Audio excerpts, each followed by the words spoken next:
இன்றைக்கி நாம் எங்கே வந்துக்கிறோம் பார்த்தீங்கன்னா, ஈரோடு மாவட்டம் வேமண்டம்பலத்துக்கு பக்கத்தில் பார்த்தீங்கன்னா, ஆனைக்கல் மேட்டில் பார்த்தீங்கன்னா, கிட்டத்தட்ட பல 100 வருடங்கள் பழமை வாய்ந்த ஒரு சிவன் கோவிலுக்கு தாங்க வந்துருக்கோம். இந்த சிவன் கோவிலில் பார்த்தீங்கன்னா, பாறைகளில் பார்த்தீங்கன்னா கல்வெட்டு இருக்குன்னு சொல்கிறாங்க. வாங்க போய் பார்க்கலாம்.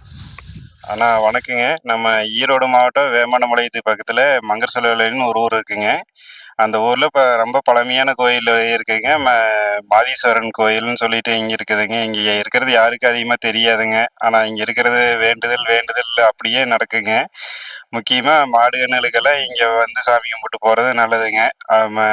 வேண்டுதலை வச்சு அப்படியே மாடு கன்றுகளுக்கு தீர்த்த நீர் போட்டு அதையெல்லாம் சாமி கும்பிட்டு போனாங்கன்னா அப்படியே ரெடி ஆகிக்கிங்க. அப்புறம் அவங்க வந்து வேண்டுதல் வந்து பார்த்தீங்கன்னா மாடு கன்றுகளை அப்படியே பசுவமாக வச்சு இங்கே வச்சு சாமி கும்பிட்டு போவாங்க. மாடு கன்றுகளுக்கு சரியாகிக்கிங்க. மற்றது எல்லாமே குடும்பத்துக்கே கொஞ்சம் நல்லா இருக்குங்க. அப்படியே இப்போ இங்கே வந்து சாமி கும்பிட்டு போனாங்க பரவாயில்லைங்க, நல்லா இருக்குது. அமாவாசை பூஜையாகுங்க. அப்புறம் திங்கக்கிழமை வெள்ளிக்கிழமைங்க பூசாரி வருவாருங்க, வந்து பூசை பண்ணிட்டு போவாருங்க. அப்படியே மிக பழமையான கல்வெட்டு ஒன்று அந்த பக்கம் இருக்குதுங்க. அது